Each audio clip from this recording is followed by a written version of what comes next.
Hey everyone, so here we are at the end of week 10 or the Friday of week 10, it's almost the total end of week 10, and looking ahead, I just wanted to make you aware of the fact that your project is 4 weeks away.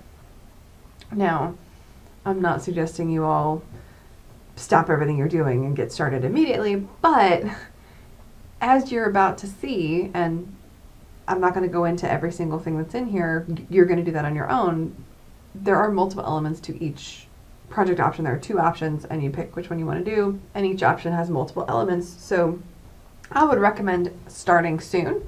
You definitely don't want to leave this to do the week it's due, and you certainly want to give yourself at least a few weeks to complete all of the elements of the project.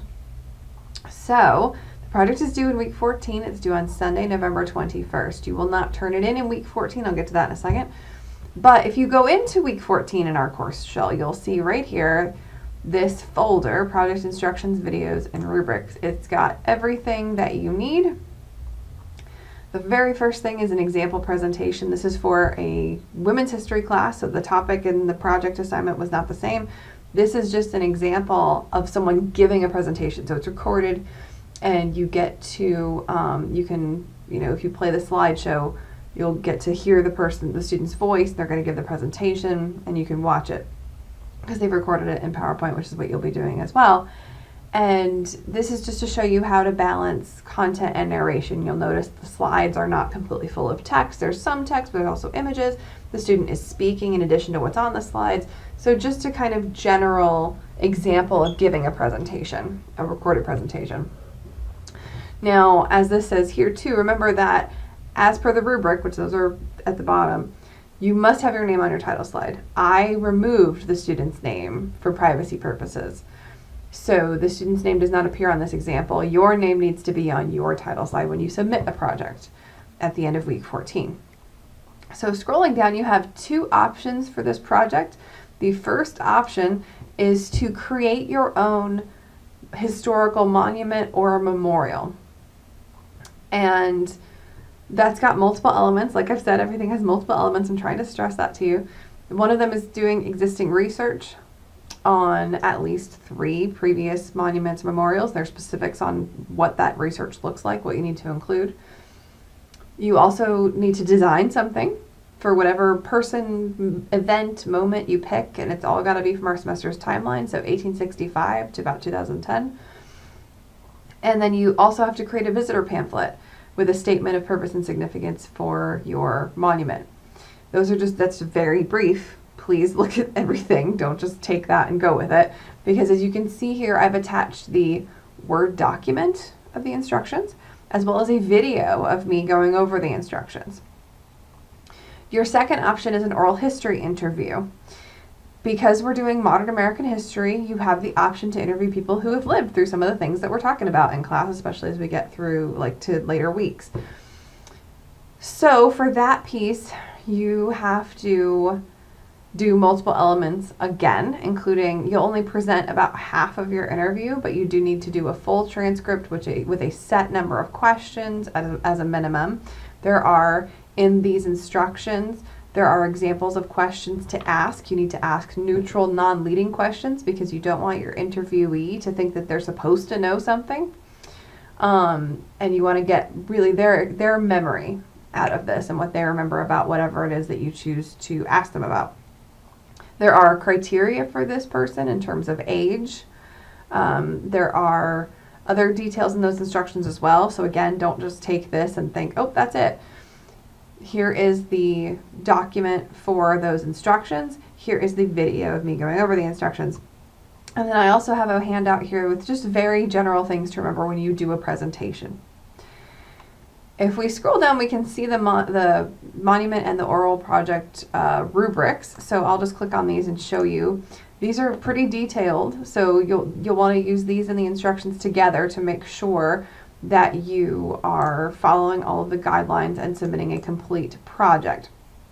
So for the monument one, for example, when you when you do this one, 65 points out of the total of 100 points is going to be the content of it. It's going to include your visitor pamphlet. It's going to include your design, whatever you create for this monument or memorial for the, again, person, event, moment, whatever it is that you choose from our semester's timeline. So whatever you design for that. The research you've done on this, it's going to need to be in there. And then the research on previous already existing monuments is going to need to be in there as well, with details you can see. Of course, as you can probably tell just by reading some of the descriptions in these comments, this very left column is like super great, excellent. This middle one ranges from good to okay. And this final one is, there's just a lot of stuff missing and it's an incomplete project. And then the other 35%, or 35 points rather, sorry, is presentation. So you can see there are some details on that and things that you need to make sure you address when you do your recorded presentation. So there are things you can see that you need to submit that are not part of the presentation. For this example, you have the research on existing monuments. So you won't record that probably when you do your presentation, right? But you'll have slides that have that information in there. So when you submit your project, you can include your recording, and then you can also submit just your slides in addition, so I can look and see all that the other pieces that are not part of the actual presentation. Looking at the oral history rubric, same deal. You're going to have a full transcript that you're not going to present. You're going to record your interview in some way, be it Skype, be it a simple recording device if you're like meeting outdoors with someone and you want to use a recording app on your phone, or if you're doing something like Teams or Google Meet and you want to record it that way so you can go back. But you need to type that all up into a transcript and submit the full transcript, but you don't present the full transcript. So again, you're going to submit your recorded presentation for your project, and then any outstanding elements that are not a part of that presentation will also need to be submitted. So here you go. Again, 65 points of the 100 is content for this oral history project, just like it was for the monument memorial project. Quantity of interview questions, subject and content. So this is your interview subject. As you can see, there's criteria for that person, their age and all that. Quality of questions regarding neutrality. There is information about this in that instructions handout, and I talk about it in the video going over the instructions as well. I'll give some example questions. You can kind of shape those to what event you're going to discuss with your subject. Historical content of the interview questions, the copy of the entire transcript. That is, again, something that is not presented but needs to be included. And similarly, you can see there are guidelines for the presentation portion, which is going to include you need to present at least 5 of your questions and answers from your interview. You're going to address any gaps in history and memory. We're going to be talking about history versus memory as a part of this oral history project. It's one of the objectives. And then you are going to be answering this question in your presentation as well. That's also mentioned in the instructions. And then again, we have presentation format. So those are the 2 options for the project. The rubrics are here, documents of the instructions, videos of me going over the instructions, it's all there. Now I said you do not actually submit this in this week because week 15, as I noted in a recent announcement, is the week that you visit everybody's, well, not everybody's, you can visit everybody's if you want, but you have to visit at least 2 projects and offer feedback. Those instruction sheets I just mentioned that I did not open, that have the videos that go over them, talk about how to give feedback on projects. So for example, if you are giving feedback to a student on their memorial or monument, the final section of the instructions for that particular project has a bit about how to give, some tips on giving feedback for that. It talks about responsible representation. So same deal with oral history. It's got some ideas on what to think about when you're giving feedback to classmates. So please keep that in mind and use those details when you visit in week 15. So as you can see, it is a discussion board. So you can submit your recorded presentation file. It should be a recorded PowerPoint. And then you can always reply to yourself to create a little thread with the full transcript of your oral history interview or the extra slides that has the research on existing monuments. Okay, so, and as you can see, yeah, it can be added at the end of the presentation, must be submitted in some way. You see, that's even in there already. Okay, And also, the other thing that I want to mention is that I am happy to provide feedback on these. If you, again, they're due Sunday, November 21st by 11:59 p.m. is when the project itself is due. The visits are due officially that Tuesday before Thanksgiving break, but you can turn them in as late as that Friday. I just can't have them due on Friday because it's a holiday. So they are due Sunday, November 21st. You have until Thursday, the Thursday before that. So that's the 18th of November, I believe. You have until that. It's exactly a month from today. You have until then to send me a draft of your project.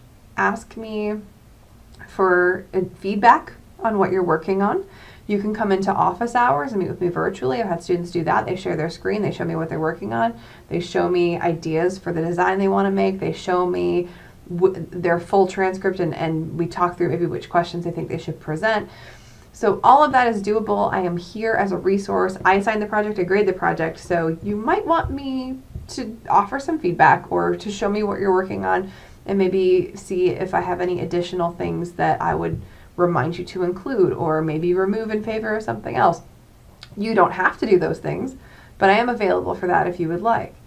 Okay, so I think that's it. But again, we're about a month away from when these are due. So I wanted to make sure this was on your radar and make sure that you were aware that this is coming and it is going to take a little while. As you saw, just very briefly from those rubrics, there are multiple pieces involved in each option. So just please keep that in mind. If you start this on week 14, you are not going to have a complete project. So please do not wait. It takes at least a few weeks, I would say, especially because you have other things you're going to be doing, right, in the meantime.